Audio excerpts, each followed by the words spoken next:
अब ये 3 मार्क्स का एक ऐसा क्वेश्चन है ना, जो आपको एपी का कंसेप्ट समझने में हेल्प करेगा। इस प्रॉब्लम को करवाने के पीछे मेरा इंटेंशन ये नहीं है कि मैं आपको ये प्रॉब्लम सिखा सकूं, पर मेरा इंटेंशन ये है कि इस प्रॉब्लम के पीछे आपका जो कंसेप्ट है, मैं वो थोड़ा स्ट्रॉन्ग कर सकूं, कि मैं आपको सोचना सिखा सकूं, मैं एक आपको अप्रोच सिखा सकूं, मैं आपको लॉजिक बिल्ड करना सिखा सकूं।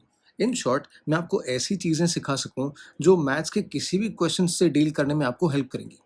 ठीक है। अब ये क्वेश्चन देखो, इसमें मुझे बोला है if there are 2n+1 terms in n AP then prove that the ratio of the sum of odd terms and the sum of even terms is n+1 upon n।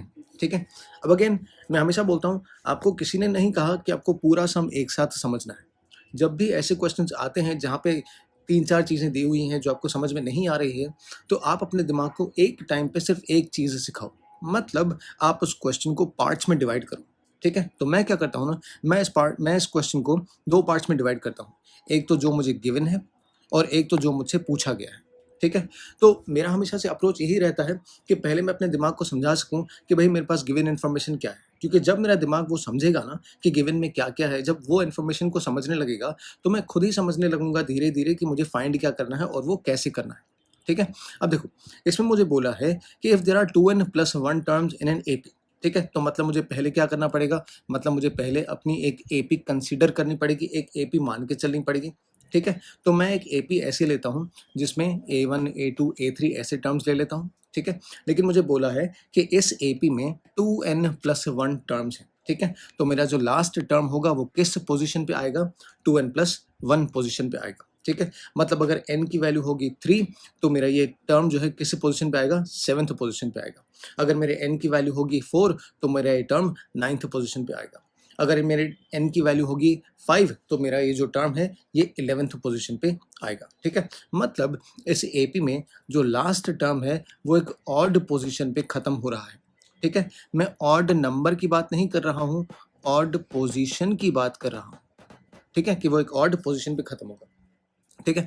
But अब देखो, मैंने बचपन से ही जब मैथ्स प्रैक्टिस करना शुरू किया था ना, बचपन से ही जब मैथ्स सीखना शुरू किया था, तो मुझे कभी भी ऐसे क्वेश्चन समझ में नहीं आते थे जिसमें कुछ दिया ही नहीं हुआ, जिसमें ना मुझे n की वैल्यू दी गई है, ना मुझे 2n+1 की वैल्यू दी गई है, मुझे कुछ दिया ही नहीं हुआ। तो मेरा दिमाग ने ऐसे क्वेश्चंस को समझने से रिफ्यूज कर देता है। मुझे क्वेश्चन में बोला है कि आप मान के चलो कि ऐसा एक एपी है, मैं मान तो लूं, लेकिन मेरा दिमाग जो है ना वो समझने से रिफ्यूज करता है। वो बोलता है कि यार ठीक है, आपने मान लिया, बराबर है, लेकिन मुझे समझ में नहीं आया कि चल क्या रहा है। ठीक है। तो मैं क्या करता हूँ ना, मैं अपने इस दिमाग के डाउट को थोड़ा थोड़ा पार्ट बाय पार्ट क्लियर करने की कोशिश करता हूँ। मैं अपने दिमाग को सोचने की जगह दिखाना शुरू करता हूँ। मुझे क्वेश्चन में बोला है कि आप एक ऐसा एपी मान लो, तो मैं अपने दिमाग को बोलता हूँ कि ठीक है भाई साहब, आपको मैं एक एग्जाम्पल एपी दे देता हूँ, आप देख लो तो आप क्वेश्चन को बेटर समझ पाओगे। ठीक है। तो मैं यहाँ पे क्या कर रहा हूँ ना, मैं यहाँ पे एक एग्जाम्पल एपी ले लेता हूँ। ये है एपी मेरा दिमाग को समझाने के लिए कि इसमें चल क्या रहा है क्वेश्चन में। ठीक है। तो ये जो हम लोग एग्जाम्पल एपी ले रहे हैं, ये सिर्फ और सिर्फ हमारा लॉजिक बिल्ड करने के लिए है और कुछ नहीं। ये आपको एग्जाम में नहीं करना। ठीक है। आपको एग्जाम में जो करना है मैं वो बताता हूँ, बट फॉर नाउ ये वाला जो पार्ट है ये सिर्फ और सिर्फ आपके समझने के लिए है, ये एग्जाम में आपको नहीं करना। ठीक है। तो मान लो कि मैंने एक ऐसा एपी ले लिया जिसमें जो लास्ट टर्म है वो ऑड पोजीशन पे खत्म हो रहा है। ठीक है। अब इसमें कितने टर्म्स हैं, 1 2 3 4 5 6 7, मतलब जो मेरा जो लास्ट टर्म है वो 7th पोजीशन पे खत्म हो रहा है। ठीक है। अब मैं इस अपने एपी में डी की वैल्यू 1 मान के चलता हूँ। ठीक है। अगेन ये एक एग्जाम्पल है, ये कुछ ऐसा रूल नहीं है, ये क्वेश्चन में ऐसा दिया नहीं हुआ। मैंने एक अपनी एपी ऐसे ही बना ली, जो मुझे क्वेश्चन में एपी दी हुई थी ना उसके हिसाब से मैंने एक अपनी एपी बना ली। ठीक है। तो उसमें मैंने डी ले लिया 1, क्योंकि 1 से कैलकुलेशन थोड़ी ईजी हो जाएंगे, थोड़ा समझ में बेटर आएगा। ठीक है। तो जब मैंने एपी ली तो मैंने देखा कि 1 किस पोजीशन पे आ रहा है, वो ए की पोजीशन पे आ रहा है। 2 किस पोजीशन पे आ रहा है, वो ए प्लस डी की पोजीशन पे आ रहा है। तो ये मेरा जनरल एपी ही तो है ना, यही मेरा जनरल एपी है ना, क्योंकि जनरल एपी क्या होता है, ए plus d, a plus 2 D, a plus 3 D, a plus 4 D, ऐसा ही जनरल एपी होता है ना। तो मैं सिर्फ क्या करता हूँ, अपने जनरल एपी से जो मैंने एपी मान के चल रहा हूँ, जो मैंने एपी एग्जाम्पल के लिए लिया है, उसको कंपेयर करता हूँ। ठीक है। तो कंपैरिजन से मुझे दिख रहा है कि 1 की जगह पे ए आ रहा है, 2 की जगह पे ए प्लस डी आ रहा है, 3 की जगह पे ए प्लस 2 डी आ रहा है, 4 की जगह पे ए प्लस 3 डी आ रहा है, 5 की जगह पे ए प्लस 4 डी आ रहा है, एंड सो ऑन। ठीक है। उसके बाद मैं क्या करता हूँ ना, मैं देखता हूँ कि ये जो है ये किस पोजीशन पे आया, ये 7th पोजीशन पे आया, ठीक है। मतलब जो 2n+1 है, मतलब ये जो मुझे पोजीशन है मेरे एग्जाम्पल एपी में, इस पोजीशन की वैल्यू क्या है, इस पोजीशन की वैल्यू है 7, यानी कि 2n+1 की वैल्यू है 7। तो अगर 2n+1 7 है, +1 को मैं यहाँ लेके जाऊँ तो हो जाएगा 7 - 1, तो 2n की वैल्यू आ जाएगी 6, तो n की वैल्यू आ जाएगी 3, ठीक है। अब मुझे पता है, आप बोलोगे कि सर आपने ये 2n+1 का वैल्यू क्यों निकाला, आपने ये n का वैल्यू क्यों निकाला, हमें कैसे एग्जाम में पता चलेगा कि हमें n का वैल्यू निकालना है। अरे कॉमन सेंस है ना, क्योंकि मुझे बोला है कि ये एपी में 2n+1 टर्म्स आ रहे हैं, तो अगर मुझे n की वैल्यू पता नहीं होगी तो मैं कैसे फिगर आउट करूंगा कि इसमें कितने टर्म्स आ रहे हैं। क्योंकि अगर n की वैल्यू होगी मेरे पास, लेट्स से मेरे पास n की वैल्यू है 2, तो मतलब मेरे एपी में कितने टर्म्स आ रहे हैं 5। अगर मेरे n की वैल्यू है 3 तो मेरे एपी में कितने टर्म्स आ रहे हैं 7। अगर मेरे n की वैल्यू है 4 तो मेरे एपी में कितने टर्म्स आ रहे हैं 9। तो ये n ज़रूरी है ना, ये n ही तो बताएगा ना कि मेरे एपी में कितने टर्म्स आएंगे, बराबर, ठीक है।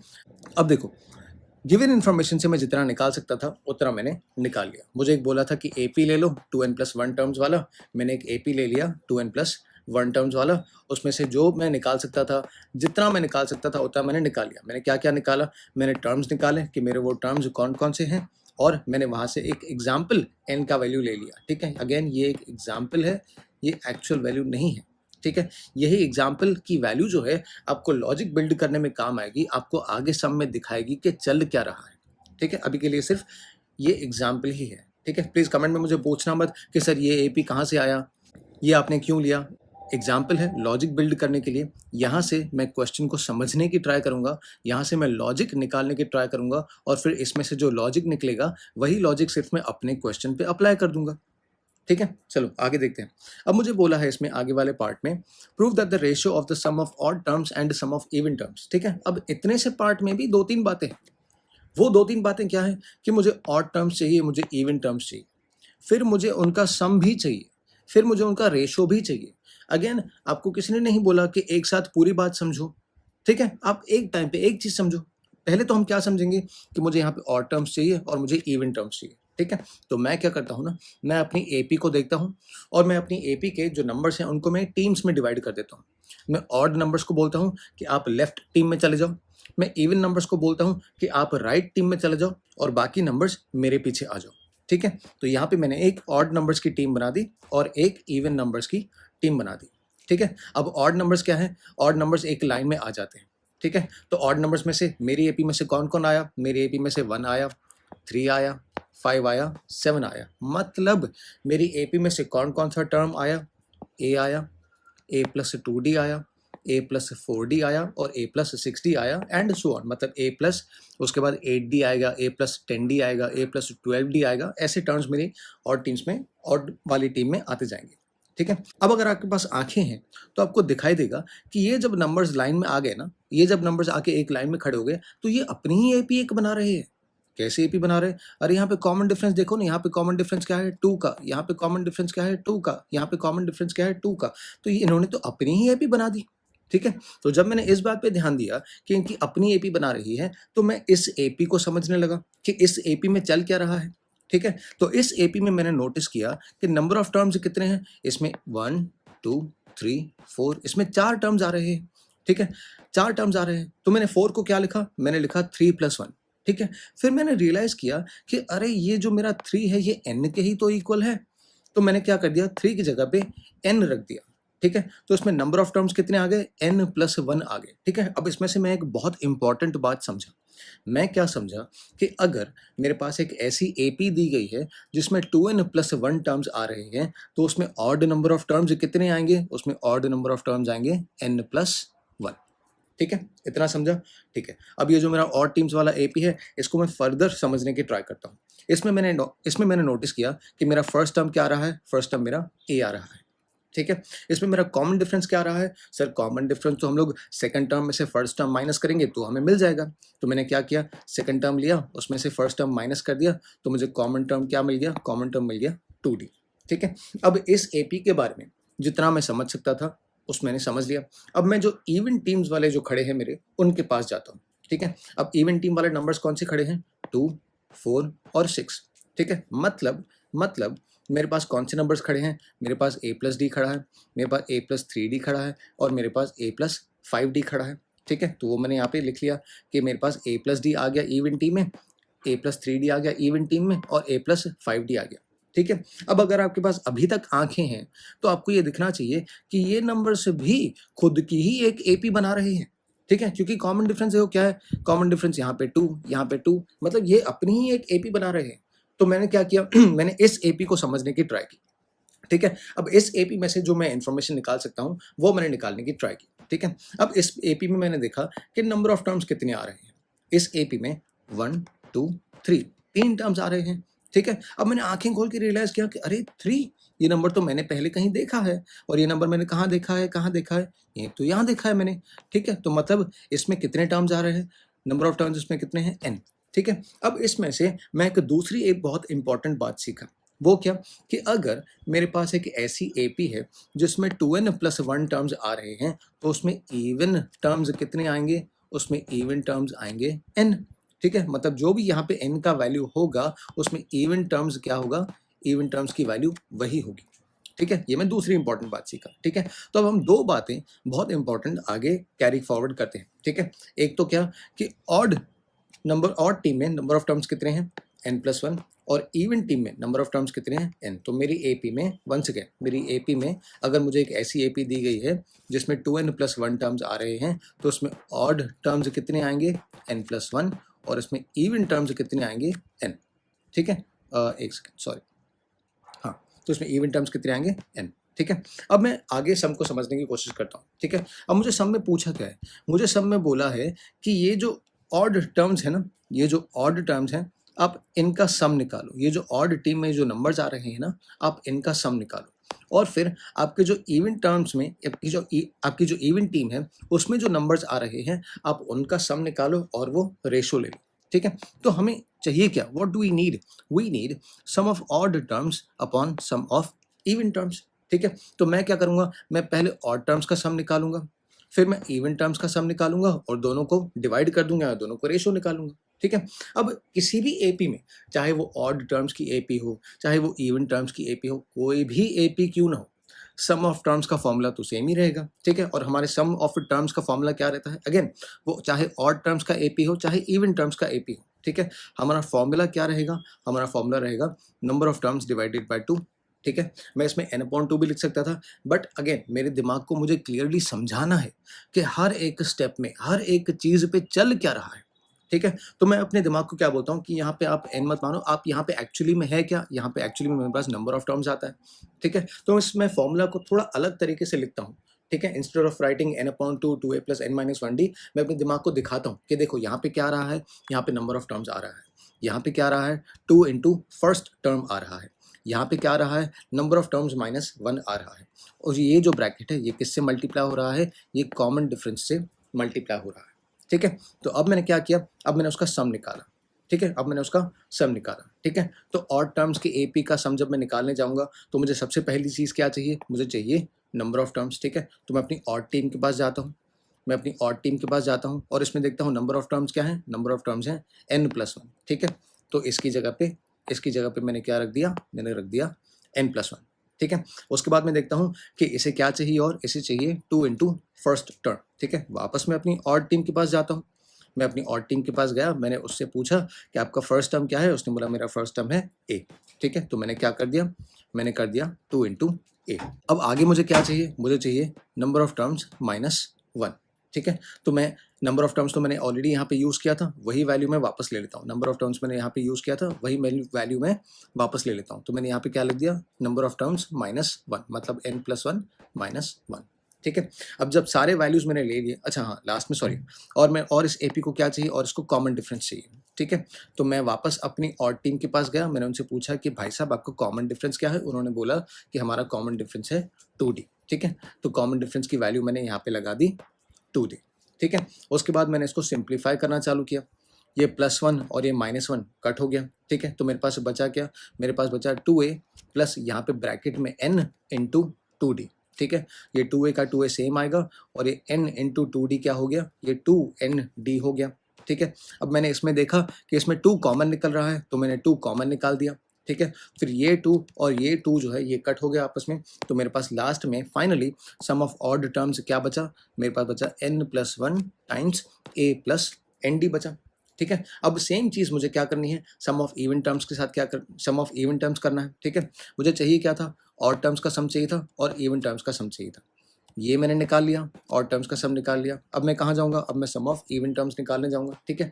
फॉर्मूला क्या लगेगी, अगेन फॉर्मूला तो यही लगेगी, फॉर्मूला तो यही लगेगी, ईजी है, ठीक है। बस हमें क्या चाहिए, हमें इनके वैल्यूज़ चाहिए, ये यहाँ पे जो चीज़ें आ रही हैं इनके वैल्यूज़ चाहिए, ठीक है। तो सम ऑफ इवन टर्म्स में सबसे पहला वैल्यू क्या आएगा, नंबर ऑफ टर्म्स का आएगा, ठीक है। तो मैं अपनी इवन टीम के पास जाता हूँ, मैं उससे पूछता हूँ कि भाई साहब आपके नंबर ऑफ टर्म्स कितने हैं, आपके नंबर ऑफ टर्म्स कितने हैं, तो वो बोलता है मेरे नंबर ऑफ टर्म्स हैं n, ठीक है। तो नंबर ऑफ टर्म्स की जगह पे मैंने रख दिया n, ठीक है। उसके बाद मुझे फॉर्मूला में चाहिए 2 इंटू फर्स्ट टर्म, ठीक है। तो फिर से मैं अपनी इवेंट टीम के पास जाता हूँ, मैं उसको बोलता हूँ कि भाई साहब आपका फर्स्ट टर्म क्या है, क्योंकि मुझे वो चाहिए, मुझे फॉर्मूला में लगाना है। तो वो मुझे बोलता है कि मेरा फर्स्ट टर्म है a प्लस डी, ठीक है। तो मैंने क्या कर दिया, यहाँ पे मैंने 2 के साथ फर्स्ट टर्म मल्टीप्लाई कर दिया, 2 के साथ फर्स्ट टर्म मल्टीप्लाई कर दिया, अब मेरा फर्स्ट टर्म था a प्लस डी, तो ये बन गया 2 इंटू ए प्लस डी, ठीक है।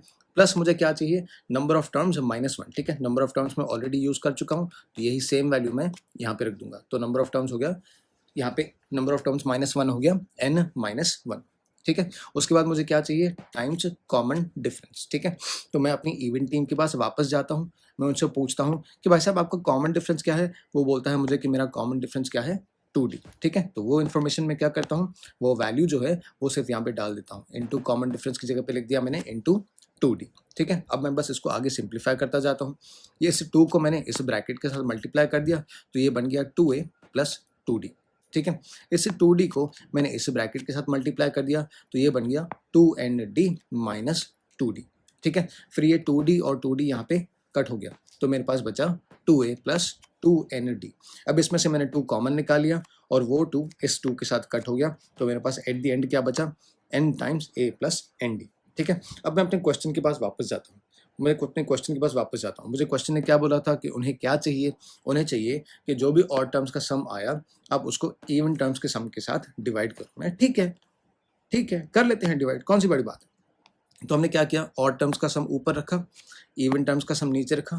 जब हमने डिवाइड करना शुरू किया तो हमने देखा कि ये जो ब्रैकेट है ये तो सेम आ रहा है और ये कट हो जाएगा, ठीक है। तो हमारे पास ऑड टर्म्स का सम और उसका रेशो इवन टर्म्स के सम के साथ क्या आ गया, n+1 अपॉन n, ठीक है। और यही तो मुझे प्रूव करने के लिए बोला था, देखो क्वेश्चन में यही तो मुझे प्रूव करने के लिए बोला था कि ऑड टर्म्स का सम इवन टर्म्स का सम, उनका रेशो क्या आना चाहिए, उनका रेशो आना चाहिए n+1 अपॉन n, ठीक है। और वही हमने यहाँ पे निकाला, ठीक है।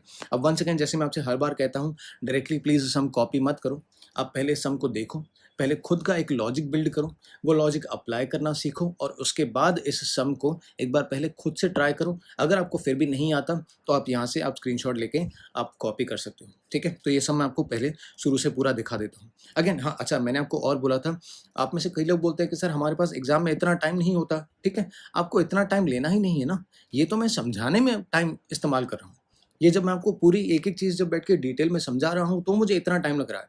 लेकिन अगर एग्ज़ाम में मैं ये सम करने बैठता ना, तो मैं ये सारी चीज़ें जो है ना, जैसे मैंने यहाँ पे ले लिया, एग्ज़ाम्पल ले लिया, ठीक है? ये मेरी सारी चीज़ें जाएँगी रफ़ वर्क में, ठीक है? और रफ़ वर्क करने में ना ही मैं इतना प्रेज़ेंटेशन पे ध्यान दूँगा, ना ही मैं इतना आराम-आराम से लिखूँगा। मैं टाइम को ध्यान में रखते हुए फटाफट क्या करता जाऊँगा, मैं एक फटाफट एपी बिल्ड करता जाऊँगा 1, 2, 3, 4, 5, 6। मैं उसमें से ऑड टीम्स को फटाफट सेपरेट कर दूँगा, इवन टीम्स को फटाफट सेपरेट कर दूँगा और जो इन्फॉर्मेशन उसमें से निकालनी है वो मैं फटाफट निकाल के रफ़ वर्क में ज़्यादा से ज़्यादा 2 से 3 मिनट इस पे मैं लगाऊँगा। अगर ये मैं क्वेश्चन अटेम्प्ट कर रहा हूँ, अगर इसके अलावा मेरे पास और कोई ऑप्शन नहीं है, मुझे कैसे भी ये क्वेश्चन अटेम्प्ट करना ही है, तो भले अगर इस क्वेश्चन में 1 मिनट ज़्यादा लगे, लेकिन मैं टाइम को ध्यान में रखते हुए फटाफट ये जो सारी चीज़ें हैं, ये जो एग्जांपल्स सारे हैं जिसमें से लॉजिक मैं बिल्ड कर रहा हूँ, ये फटाफट मैं रफ़ वर्क में करता जाऊँगा और उसमें से जो इन्फॉर्मेशन निकलता जाएगा वो मैं सब में लिखता जाऊँगा, ठीक है। तो मेरा जो एक्चुअल सम होगा ना, उसमें सिर्फ क्या आ जाएगा, उसमें आ जाएगा let the original AP be this, ठीक है। वहाँ पे सम में ये मैं पहला स्टेप लिख दूंगा। सेकंड स्टेप मेरा क्या होगा, सेकंड स्टेप मेरा होगा therefore odd teams, therefore AP of odd terms is equals to, sorry, तो therefore my AP becomes a plus d, a plus 2d, A plus 3d.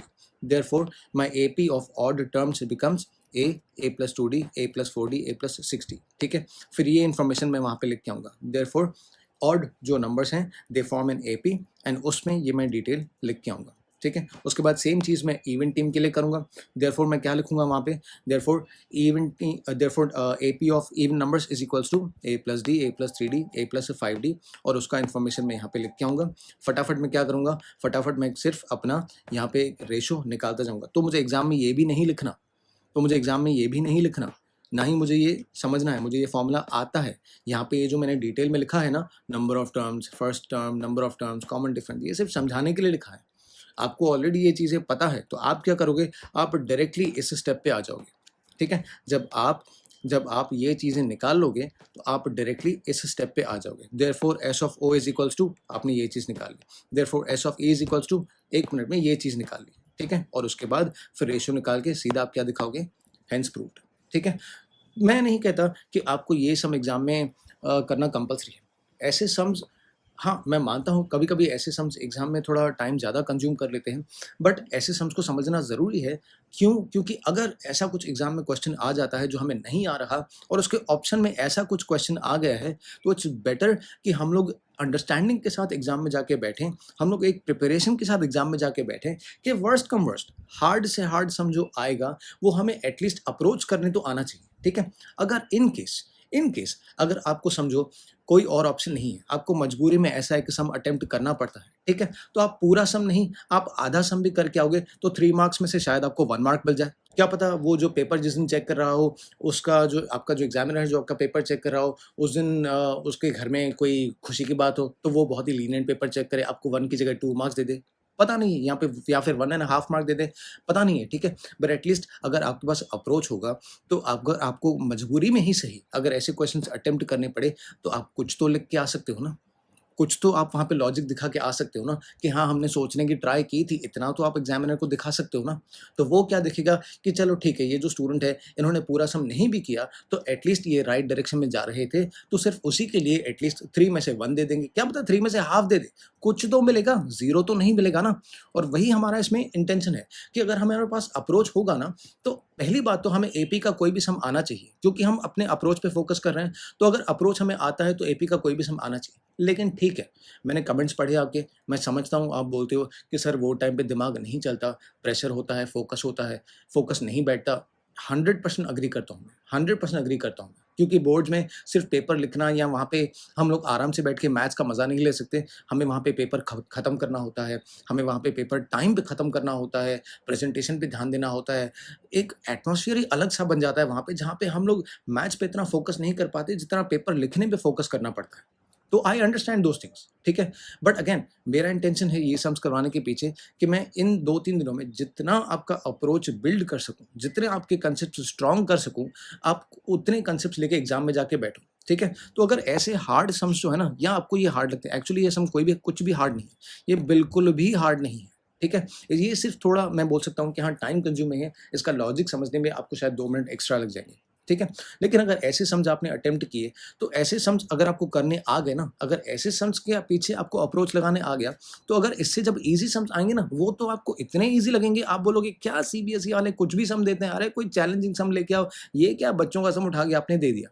तो वो ना एक कॉन्फिडेंस बिल्डअप हो जाता है जब हम लोग ऐसे सम्स करते हैं ना, और ऐसे सम्स जब हम लोग करने आने लगते हैं ना, तो उसके पीछे हमारा कॉन्फिडेंस बिल्डअप हो जाता है. क्यों? क्योंकि ऐसा सम क्या करके गया, ऐसा सम हमारा कंसेप्ट बिल्ड करके गया, और वही कंसेप्ट मुझे इजी क्वेश्चंस में भी लगाना है, तो इजी क्वेश्चंस और इजी लगने लगते हैं.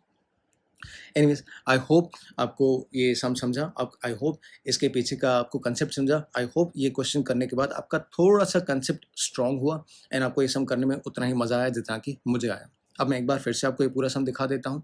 प्लीज़ अगेन एक बार खुद से ट्राई करना, नहीं समझ में आए तो ही कॉपी करना.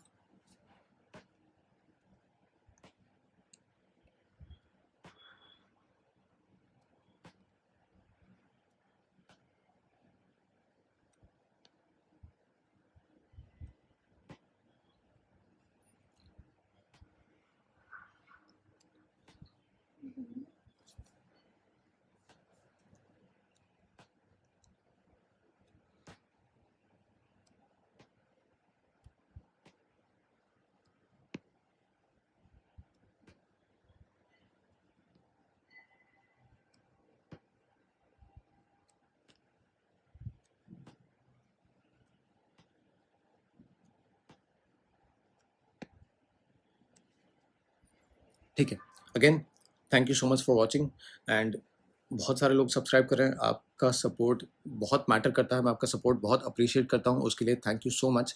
आप लोगों ने कमेंट्स में बहुत सारे डाउट्स लिखे हैं, बहुत सारे क्वेश्चंस मुझे बोले हैं करवाने के लिए। मैं इतने कमेंट्स पढ़ भी नहीं पा रहा क्योंकि ऑन एन एवरेज मेरे पास एटलीस्ट एवरी आवर 150 से 200 कमेंट्स आ रहे हैं। तो मुझे उतने कमेंट्स देखने का टाइम भी नहीं मिल रहा है इतना। ऐसा नहीं है कि मैं आपके कमेंट्स को इग्नोर कर रहा हूँ या आपके डाउट्स को इग्नोर कर रहा हूँ, बट सिंपली मेरे पास उतना टाइम नहीं है क्योंकि मुझे भी पता है कि आपके बोर्ड एग्जाम में बस आज का और कल का दिन है। तो मैं भी ट्राई कर रहा हूँ कि ऐसे ढूंढ के क्वेश्चंस लेके आऊँ जो आपके हार्ड क्वेश्चंस को थोड़ा और ईजी बना दे। Again thank you for watching and good night.